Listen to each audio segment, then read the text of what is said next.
In this lesson, we're going to explore very, very briefly my most favourite thing to do on the gel plate, which is laser image transfer.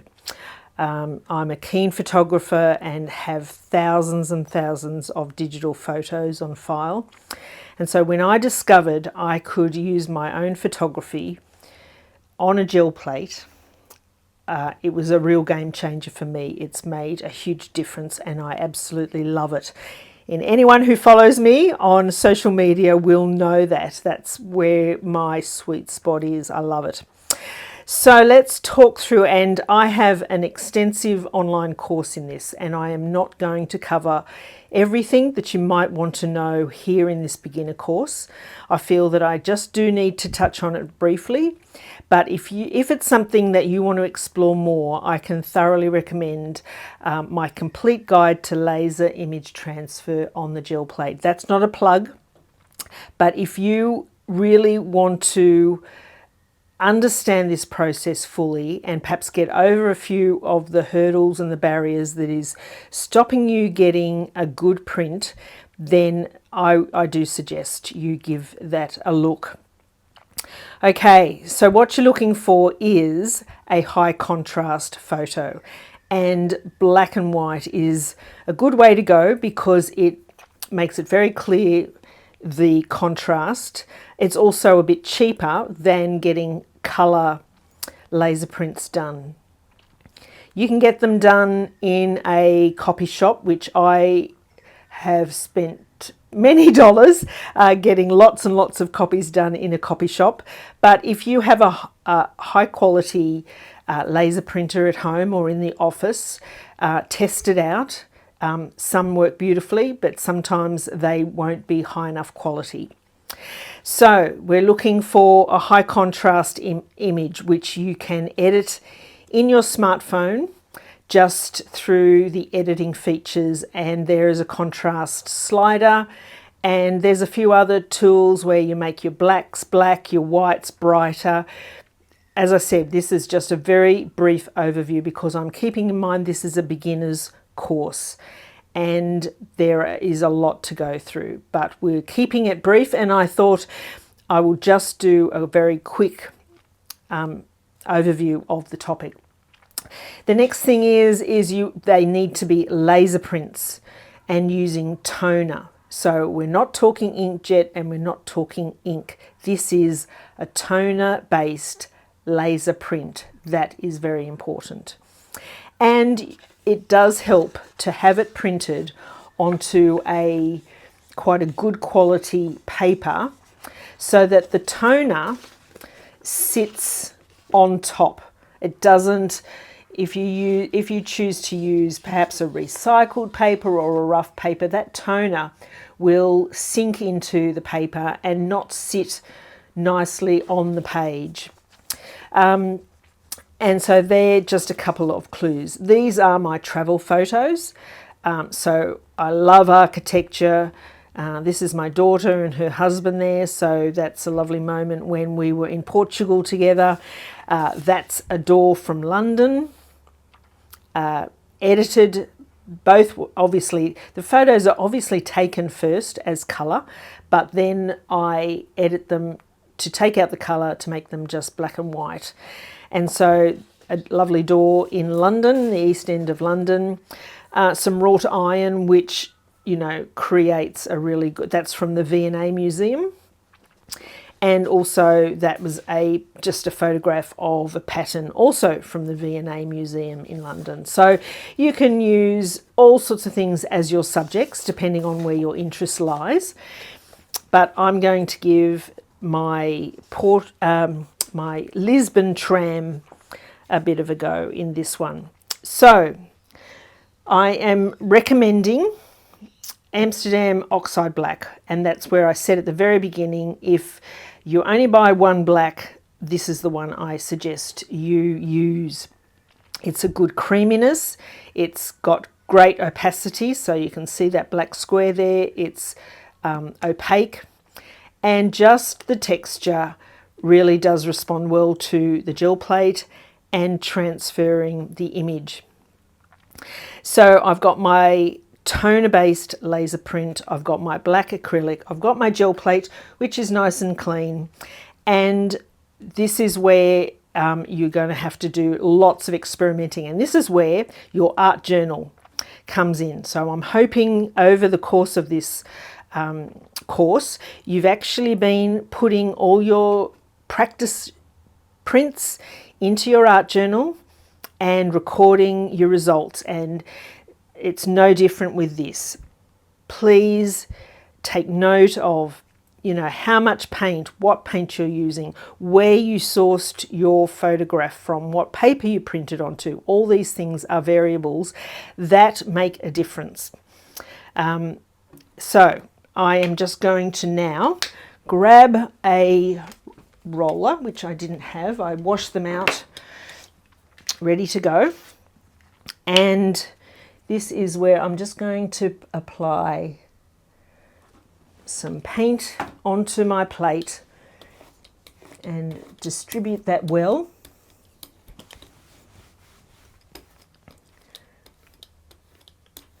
Putting a little bit more pressure on at that point when we're rolling it out. I have a way of describing the paint layer as being choppy and rough at this stage, and then as you're working it into the surface, it's becoming calm. So I'm not even going to take any paint off that. I'm now doing very light lines and strokes to get rid of those brayer lines. That's pretty good. It's very smooth. Okay, rolling that off, and now I'm going to pick up my print, and I don't want to waste too much time. And I'm just catching that edge. And this is where having a little bit better quality paper, a little bit heavier weight, means that you're not going to catch as many air bubbles under that paper. Give it a smooth, be careful of rings, not to press into it. I'm just using my 2 fingers there. And just a few seconds, and then pulling that back. And there we go. I'll bring it up to the camera to show you. I think you can even see my daughter Ellie there and her husband. And all the text on the tram is visible, all the wrought iron details are visible, the little lantern, the lamppost on the sides of the buildings there. That's turned out nicely. So my suggestion is to not try and pull that print straight away. I don't recommend that at all. I recommend you leave that to dry. Wash out my roller. And I've got a spare 4-inch roller there. And I'm going to pull that onto the same size paper that I've got here. And I'm just going to be able to create a feature print of that scene on this page. And I could frame that. You could just sign down the bottom, and it would make a really nice print on your wall. So I'm just going to dry that a bit with my hairdryer.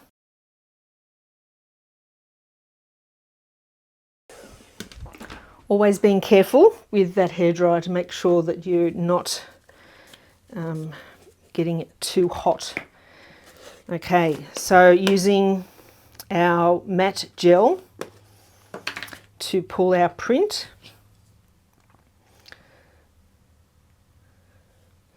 And I could be using a colour here, but I do like the simplicity of the print sitting on that cream cardboard on my substrate. So just smoothing that out, making sure it's in all the corners so the full print lifts.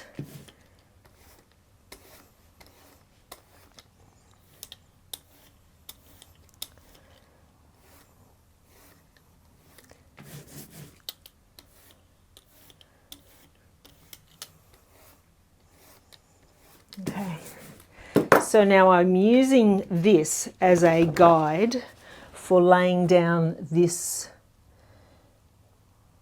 piece to make sure it's centered and making sure they haven't got any air bubbles under that, and my edges are in contact well with the gel plate. Washing out my roller, or at least putting it into water for now. Once I've done this, I'll go and wash those out with the hairdryer again.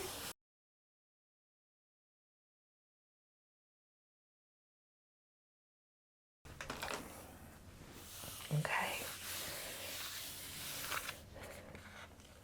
Let's pull our print. Sometimes there's quite a bit of resistance pulling that off the plate, depending on whether you're using a paint or a medium. But that's coming off quite easily.